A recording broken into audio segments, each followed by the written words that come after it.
forward to this for a long time, and not just because of your book, but because of your other accomplishments, as well. So, and I assume it's okay to call you Bill. So, okay, Bill, and I'm Ed, for short for Edward. I'm like to cover kind of three areas in our conversation. First, some of your background, and especially a little bit about Nothing Sacred, because a lot of my readers are going to be very interested in that. One of my good friends headed a project to try to get Nothing Sacred picked up by a DVD company, and he had several thousand names on the petition, but not enough apparently. Secondly, I'd like to, of course, talk about the film that I saw recently that you wrote the script for, Nightjohn. And then, of course, the major portion is your book itself, which I, by the way, found fascinating. And looking forward to hearing, a little bit more about some of it and all. So first of all, you were a priest of an inner city church. Is that right? When you were writing and producing Nothing Sacred? I worked at St. Francis Xavier Parish for 20 years. I was never full-time staff. I was teaching and writing and doing other things, but I worked at Xavier Parish for about 20 years. And the TV show Nothing Sacred came out of that experience. Okay, so some of the incidents perhaps were suggested by some of your own experiences, perhaps. The soup kitchen episode, which was our second episode, gave nightmares to the people who ran the soup kitchen, because we took everything that could go wrong at the soup kitchen and put them into 50 minutes, and it terrified them. Yeah, an awful lot of what happened in the series actually was taken directly from the life of the parish, which was funny because one of the objections that some people made to the series was it wasn't realistic. On the contrary, it was very, very realistic. Okay. How did you get started writing, by the way? The only other writer, filmmaker, priest I've known is Father Bud Keyser, who used to be called the Hollywood priest. You probably know of him in Insight and all. So how did you get involved in writing, and then in TV in particular? Different from Bud. Bud was a Paulist, and he was specifically in the communications division of Paulist. He was also the biggest person I know. He was like 6'5". He was enormous and terrifying, but he was a good friend. How did I get into it? Early on in formation, I'm a Jesuit priest, and early on in formation, I had an experience that had to do with theater. And it was performing a show for inmates in a prison and then for children in hospitals and whatnot that was very, very prayerful for me. So as a hobby, more or less, I pursued that. Eventually it became more than a hobby, and I founded the Boston Shakespeare Company and ran that for 7 years. And at the end of that, I decided I wanted to write because I wanted to create images that spoke of our experience of God, but that were different from traditional images. So we weren't conforming our experience to old images, but allowing our experience to reveal God. And that's how my writing started. The first thing I wrote was a play. The play got produced in LA, was very successful, went to Broadway, had a Broadway production, was turned into a movie, and I've been writing for theater and television ever since. Wow. Wow. I go back to teaching middle school and working in parishes as well. So you have your one foot in one world and another foot in the church as well and all. One of my and as you say, both feet are planted firmly on banana peels. One of the most, for me, one of the most memorable segments in Nothing Sacred was when Father Ray is downstairs working, you know, with the soup kitchen and all, and I think he's been under siege or something, but he says that what goes on upstairs is, or what goes on down here is what gives meaning to me upstairs, referring, of course, to the Mass and all. And I love that combination of secular, sacred. Do you have any particular episodes or moments that you especially cherish? Well, the thing that you're quoting was actually what the parish came to, and it became to, because we're feeding homeless downstairs. Yeah. And it became known as the upstairs church and the downstairs church, and each one said the other. The final episode that was never televised, although I think it's up online on YouTube, in which the church burns down. It's the setup is they're getting ready for the Holy Saturday Night Easter fire, and the curate, Eric, is rehearsing the fire and accidentally burns the church down. And then in the ruins of the church, they discover that Easter is happening among them, with or without the building. I loved that episode. Oh, I'll have to go back to that one. I'm not sure that I've seen it, actually. Is there any chance, because I know a friend said, be sure to ask you, is there any chance that the series might be picked up? Or, you know, have you been working to try to get it before an audience again? Well, we would love to see it out on DVD or streaming, but that has never come about. But no, I'm not actively working on it. I've a lot of other projects. Okay. Well, let's hope that it will eventually, anyways. Thank you for the kind words on it. I appreciate it.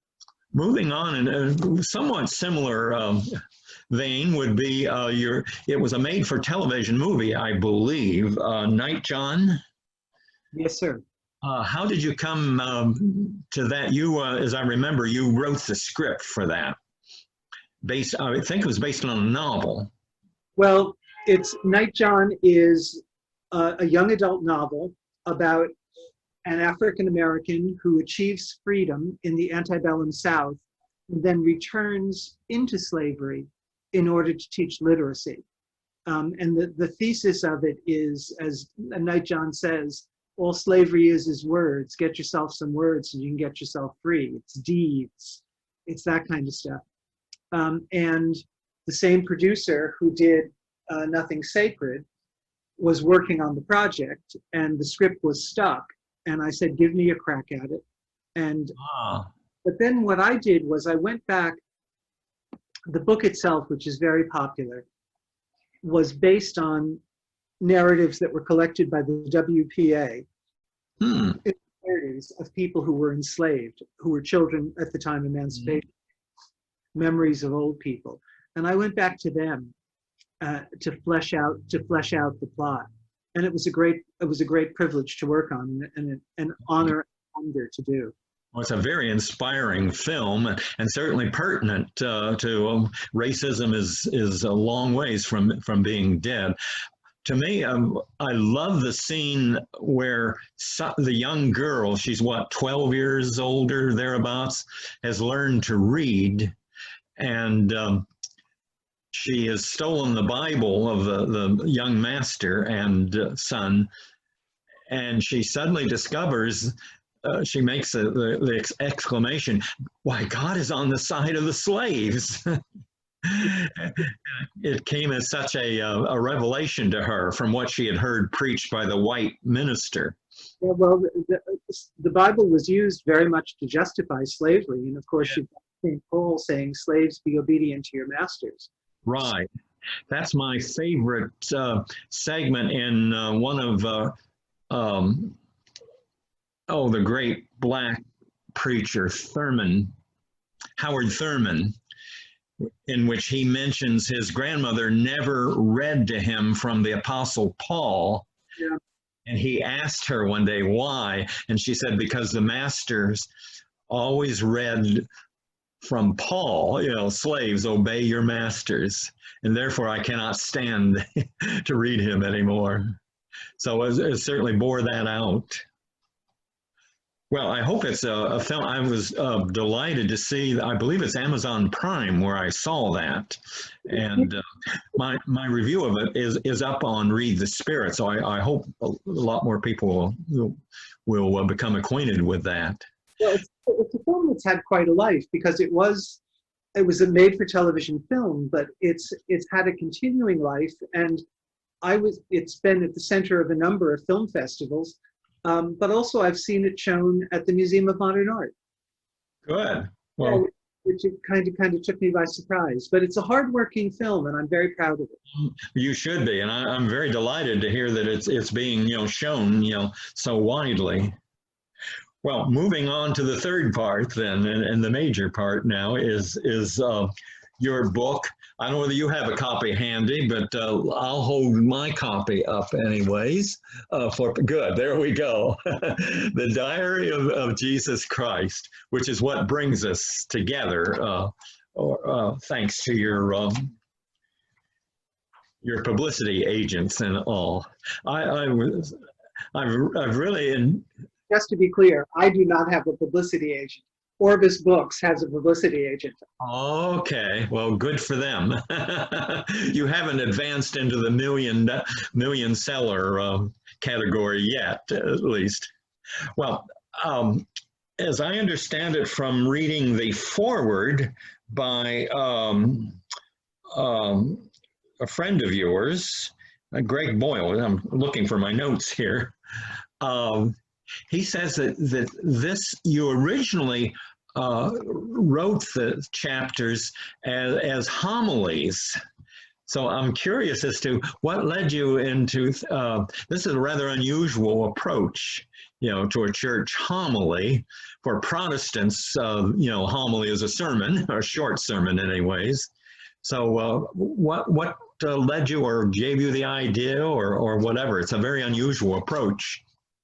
Well, to set the scene a bit, each of the entries in the diary is a story from the gospel, but told from the first person point of view of Jesus. Right. So it talks about what it feels like to cure someone, or what it feels like to call it a disciple, or what it felt like at the wedding feast at Cana. I had gotten tired of, as a priest, of explaining the gospel to people or illustrating the gospel to people. Mm-hmm. And I think people get tired of that too. So I'm a Jesuit priest, and one of the forms of prayer we have is to put ourselves within the story. Mm-hmm. And I've done that for 50 years. And I began to say, well, why not use that as a preaching technique? So one Ascension Thursday, instead of explaining it, I got up and said, speaking from Jesus' point of view, he might have said, I didn't know it would be this hard to leave. I have eternity behind me and eternity in front of me, all bliss. Why should it be so hard to leave you? And speaking from his point of view, I found myself very moved.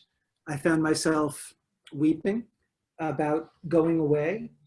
I found myself, from his point of view, rising and being unwilling to rise because he couldn't take everyone with him, and then calling to his disciples to say, go tell the whole earth and I'll bring you with me. And speaking from that first person point of view, people had a very strong response to it. So I continued to do that, and bit by bit, that became my form of preaching. Okay. Well, I also, and I think a lot of the readers will appreciate the humorous touches. Well, I guess the word whimsical even, would apply.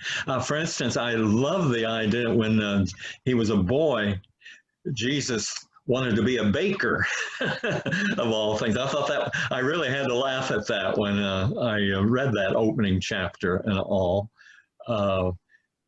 Some of us want to be cowboys or whatever, or lawyers, and here Jesus wants to be a baker, not a rabbi.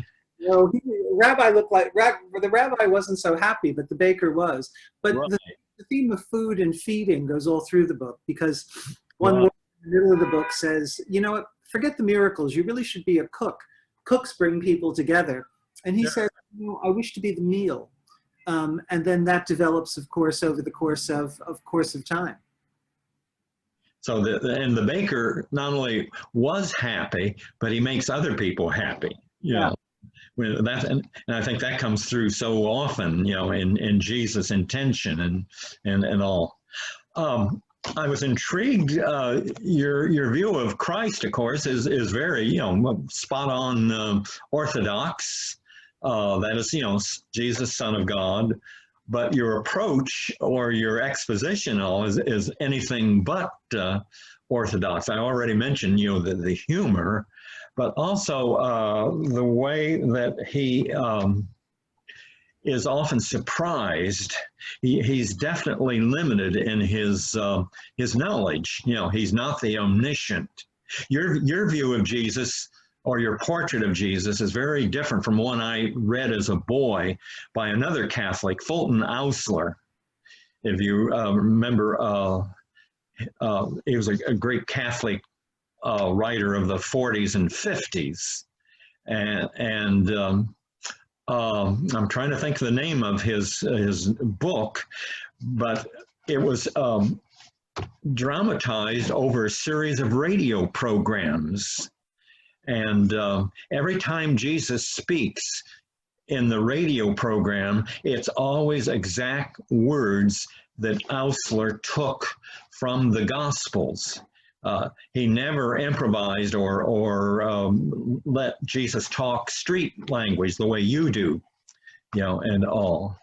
So his was a very, you know, super pious. It was so pious that when he spoke on the radio, there was music. I called it an audio halo. The heavenly music undergirded every time Jesus spoke, whereas you never heard that music when the ordinary characters spoke. And on the other hand, I found, and I'd be interested to have you comment on this, I saw some similarities between your approach to Jesus and Kazantzakis' approach in The Last Temptation of Christ. You know, Kazantzakis also said he wanted to portray a very human Jesus. Being influenced by Kazantzakis is almost not being influenced by Kazantzakis is impossible. I mean, he has such a wide range of influence. Also, do you know Saramago? He's a Nobel Prize winner. He's written a book about Jesus that also had a big influence. But I think the biggest influence for me is a television writer, Dennis Potter, who wrote a BBC show called Son of Man. And I saw that first when I was studying theology many years ago. And he presented a deeply human Christ. And that split open my understanding of Christ. That was enormously helpful. So it's not that he's not God, but that he's discovering he's God. Right. For instance, in the book, and I had never thought of this before preaching on it, but Jesus does not set out to heal. His model is John the Baptist. He sets out to preach. So when the leper, after the Sermon on the Mount, says, I think you can heal me if you want to. And Jesus says, of course I want to. But healing him is a discovery for him. That this power is new, and he has to learn how to use it and allow itself to pass through him. So he's constantly learning. His humanity gets deeper all of the time. And the deeper that gets, the more... I love the way you have Mary leading Jesus, so to speak. And I love the chapter, well, it's simply, it's the third chapter in the book called the Magnificat, in which Mary has her great song and how that affects Jesus as a boy. And Mary kind of suggests that, well, he should be feeding people, you know, and helping people, you know, the way she has fed people. You know, Jesus says that, you know, no one, whoever came to our door ever went away hungry because of Mary. And then I love the way you end that chapter, and maybe you want to explain it a little more. You could do it better than I could. How not only is there the economic or the food, the feeding element or influence of the Magnificat upon Jesus, but the political effect when Jesus is accosted by a Roman soldier. Well, I think you're explaining it very well. Mary challenges him because as a young boy, he's pushing his mother. His mother is singing, "The Lord throws the rich from their thrones." He says, "I don't see this happening." And she says, "Well, try something." So he goes out and tries to make some money for the poor. And the way he does it is by singing her song, the Magnificat. And this makes money. But eventually a Roman soldier puts him up against a wall and says, "Who taught you this song? Because this is sedition. This is treason to the Roman Empire, saying, pull down people, the rich from their throne, feed the poor, all of this." So it shakes him up and he goes home and talks to his mother. And he eventually says to her, "Who are you? You know, are you trying to pull down the Roman Empire? Are you the Messiah?" And she says, "No, I don't think I am the Messiah." And he asks, "Have I disqualified myself by behaving badly?" And she says, "To be the Messiah?" And he says, "No, have I disqualified myself from being your son?" And she says, "Well, no matter how big you get or important or how messianic, you will always be my son." And he says, "Sing to me." And she sings him the song, and the song enlarges his soul. Okay, yeah, very fascinating.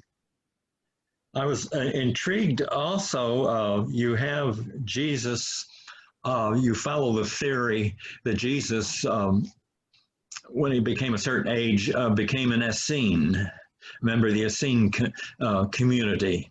And it was intriguing. He says that it was a woman by the name of Helen who brought him out of the community because she had died and he was forbidden to go to her funeral, but he goes anyways. So could you say a little bit more about that? Because I was especially intrigued by the line at the beginning of that chapter where Jesus says, "The hardest thing I had to give up to find God was religion." I saw a touch of Bonhoeffer in that statement. I'm not sure whether you had that in mind or not. Again, like Kazantzakis, you can't not be influenced by Bonhoeffer. Although I don't know him. I know Kazantzakis pretty well, but not Bonhoeffer. Well, Jesus, for his entire public life, had difficulty with religious people. Yeah. There is a theory that he was an Essene, that he was a monk in the desert, and the Essenes were dedicated to purity. And Jesus eventually sort of becomes a disciple of impurity. He's willing to be unclean with the unclean. He's willing to be with sinners. And in this story, he sneaks out of the monastery as people would sneak out of a novitiate, a Jesuit novitiate, to have a night on the town. But his night on the town turns to be a wake. And at the wake, he's refusing food and drink, and because she's a Greek and she could do things that he couldn't. But eventually he gives in and says, "No, I wish to be part of this ceremony," gets good and drunk and comes back very early in the morning and gets caught and decides that no, as Billy Joel says, he'd rather laugh with the sinners than cry with the saints, leaves his white robes behind him and walks out. And his teacher says, "You'll never find God this way." And Jesus says, "Well, then God will have to find me." And he walks into the world with God looking for him. Yeah. And he goes into the desert, and you take a sudden turn from what I expected, and I think a lot of people that know the Gospels of Matthew and Luke, you don't really say much of, if anything, about the three famous temptations. Could you talk about what you were getting at in the scene of Jesus in the desert? Yeah, they're implied because in the temptations, he turns down power, he turns down food, he turns all these things down. Mm-hmm. So what Jesus in his diary discovers is how ordinary he is, what hunger is, what loneliness is, what powerlessness is. And he accepts those things. So when he comes out of the desert, he can no longer pass by a hungry person or a lonely person or a powerless person. And those are his discoveries. Okay. And he's a little disappointed in himself because he was hoping to come out with 2 tablets with 10 commandments. But he doesn't. He comes out humbled, and he comes out more deeply human. And his mother says to him, finally, you've learned what I've been trying to teach you all along. And you say several times, or he says, or others say about him, he's an ordinary man, or words to that effect. At least I remember several times. He's not the, as you say, the bearded, mighty Charlton Heston Moses, or John the Baptist, for that matter. No, who would you cast to play him? Pardon? Who would you cast? What actor would you cast to play your Jesus? Yeah. Okay. Okay. When we just to be sure, am I giving you the right answers here? Are you getting what you need? Oh, I sure am. This is fascinating. I appreciate your willingness to go into this. I have to skip over a lot because it'd just take too long. Because, as I said, I found I almost called it a novel. It reads like a novel, but your book fascinating. One of the things I loved about it, and you obviously also share my respect and my love for the character Mary Magdalene. She has a profound influence on Jesus. You don't go the Dan Brown hokey route, of conjuring up a romance, but Mary Magdalene is probably influential on Jesus, only second to Mary, I would say. So talk a little bit about Mary Magdalene as a character in your book. Mary, there are so many. I have a story that didn't make it in called Too Many Marys, because there are so many Marys all through the Gospels. Yes, there were. A couple of different women get put together to create this prostitute who we associate with Mary Magdalene. Right, which is so wrong, yeah. Well, I love that story, but I love the story of a very sensual woman following Jesus, but it didn't feel appropriate to the gospel texts as we know them now. So eventually, and yet she's considered unclean, and devils are cast out of her. So bit by bit for me, she became a healer. Someone considered unclean because she would deal with people with disease. Sure. A lot of the Bible says, send the people with disease out of the community. And she says, no, welcome them, and I'll treat them to the best of my ability. So she becomes one of Jesus's teachers in healing. And in the story, she becomes a person who advises him on who to pick as his closest disciples, his apostles. And a person, as it turns out, who discovers that she's hurt to be left out of the inner core. But she remains faithful to the end, and she even becomes an advisor, she becomes pivotal in his resurrection, as indeed the Gospels have her pivotal. Right. Yeah, I thought that part that you just mentioned was very touching and very moving, that she says that, when you called the disciples, I wasn't called. And then she even says, and even worse, I didn't think about it at first. It was such a patriarchal society, and she had been brainwashed. So he wasn't. She helped him decide who to pick. But then, as he starts, the thing that inspired this particular passage is there's a phrase in the gospel that says, he called to him those he wanted. And I thought, what would it feel like to have not been one of them? That my heart dropped. And that's where that story came out of, Mary carrying that burden. Because she says, you never said, blessed are the poor men, just the poor. And now for the first time, I felt excluded. Now I have to give myself some distance to figure out how I do love you, because I do love you, but we have to figure out what this is. Yeah, and as I said, I found that a very moving passage, and I think a lot of readers, especially feminists, both women, of course, and men who are feminists also, will really appreciate, the way you have included that, and Mary Magdalene in the book. Well, one thing I should say is there's a Sister of Mercy, Mary Gallioni, who is very influential in my understanding of Mary Magdalene, just to acknowledge Mary. Okay. Well, I'm especially interested because I wrote, in response to Dan Brown's book and movie years ago, I wrote a long article on Mary Magdalene in film, and have been very intrigued how she's been depicted through the years until finally she even gets a whole movie, devoted, to her not too many years ago.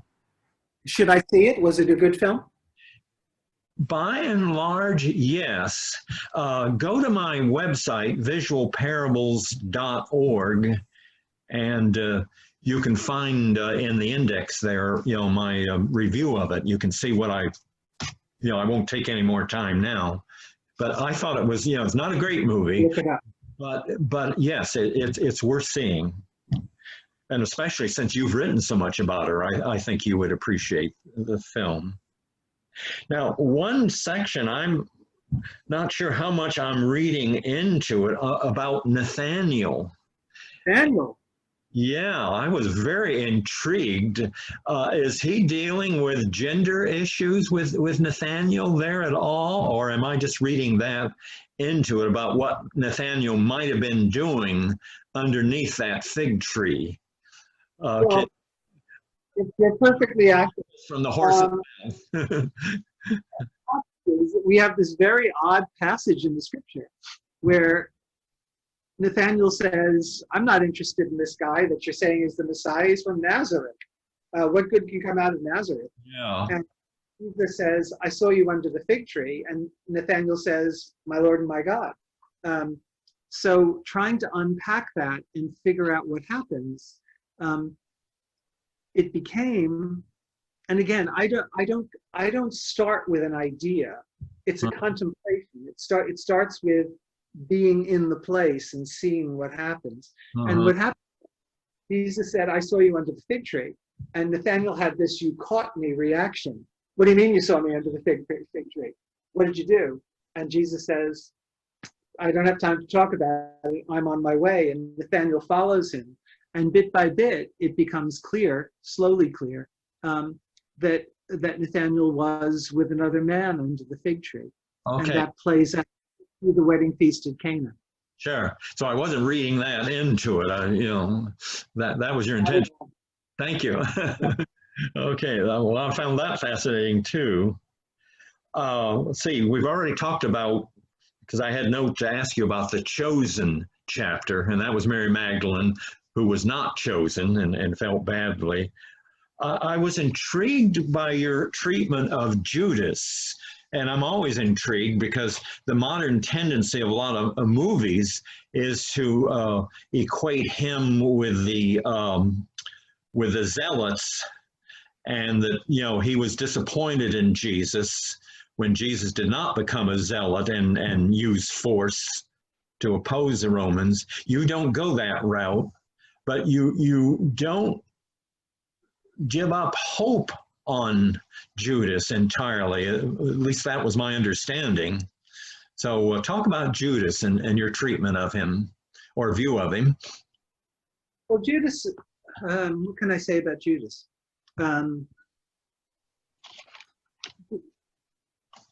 Mary, at one point, when she's talking about the beggar at the gate, she's criticizing some of Jesus's preaching. And Jesus gives this homily that says, the rich man is in hell and the poor man is in heaven, and there's a great gulf and they can never be joined. And Mary says, I don't think that's the case. I think the poor man would have found a way to get around behind the back of God, to get something to the man in hell, because tenderness never stops. And so she teaches him that, and that turns out to be the case with Judas, that Judas and Jesus meet up after they have both passed through the door of death. And they meet again. And Jesus says, will you visit me in heaven? And Judas says, oh no, Judas says, will you visit me in hell? And Jesus says, will you visit me in heaven? And Judas says, will the door be open? He says, the door is always open. Make a better choice this time. And Judas can't accept it. It's just too painful. But it doesn't feel to Jesus like the relationship ends. Yeah. But even there, he's discovering that. And there, Judas is very helpful to him. And okay. And certainly it goes with also denied him. Your view of grace and the unending love, you know, boundless love, really. Yeah. Okay. I was intrigued, too, with your handling of the story of Lazarus, in which it's Lazarus' wife who joins with Jesus, as I remember, in calling Lazarus forth. And then I was intrigued how Jesus relates that to his coming death. And Jesus is asking about who will call him forth. The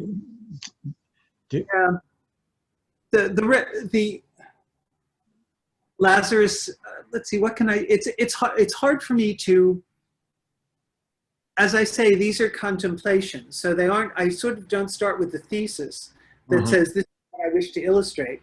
It starts with trying to enter into the gospel and seeing what the story tells me. And in this, what interested me is Jesus plays around with death. He tries to bring people back from the dead, and on some occasions is able to do it in the gospel. But as the gospel also tells us, sometimes the miracles didn't work. Mm-hmm. So when he's facing Lazarus in the tomb, he doesn't know if he's tempting God, if this can work. He calls for Lazarus to come forth, and eventually, as Lazarus describes it, he heard other voices as well, because his sisters call, his children call, and finally his wife calls. Yeah. And he responds to all of those calls and comes out. And Jesus keeps saying, did you see the light? Did you go to the light? And Lazarus keeps saying, I didn't see any light, but I finally did hear a voice. And Jesus thinks of his own death and says, who will call me? Will you call me? Yeah. He will call me. And I think we're all called to call Jesus back into life. So that's how that evolved. Okay.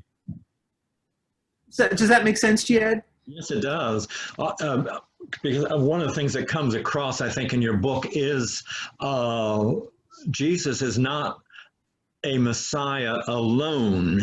He's a Messiah in relationship. And I really appreciate your book for that. Its insistence on faith as a matter of community. And that's true with Jesus, not just with us, you know, as well. Well, there's so much more in the book, and I'll just leave it for the viewers to discover, you know, the book for themselves. And I do want to give you a chance, though, to say, how would you, what would you hope that a viewer would take, or a reader of your book would take away from having gone through, I'm trying to think how many pages are in it, 208 pages. Well, it's a pretty fast read, though, for 208 pages, wouldn't you say? In any case, it's a pretty fast read for 208 yes, pages. I read it in less than, you know, a day, really. So, when I started to preach this way, what the effect that it had was people had not imagined Jesus as having an inner life. Yeah. So Jesus was reduced to a series of things to do and things not to do. And also he was kind of used to judge us. We're not living up to Jesus. But what this method of preaching did, and now in story form, it allowed people to enter into him. My version is one version, but it opened up the possibility for other people to have their own versions. And that's a big part of what prayer is. How do you enter into simply speaking with Christ present to us? And what I would hope would be that my versions would be provocative enough to open up personal versions for other people. so that this relationship between this man who loves us, loves me, wishes to be with me, wishes to be with you, that we open up a passage that's individual, unique, and full of bottomless love. Okay. I guess just one other question, of course, occurred to me, and that is, maybe now you're resting after, because I know what it takes to put a book forth, but do you have other projects, maybe a TV program or anything ahead? I just got off the phone with Paramount Television, working on a pilot. I'm working on a pilot with FX, and I have 2 plays that are in the works. So there's a lot of stuff. There'll be a lot of people very glad to hear this, so good. I'm one of them. Well, thank you very much for your interest and your kindness. Knock wood, they'll come to fruition. Well, thank you for your time, too, and your enthusiasm, and above all, your faith and love. I wish you well and wish your book much success. Thank you very much. Okay, goodbye. Take care. Bye-bye.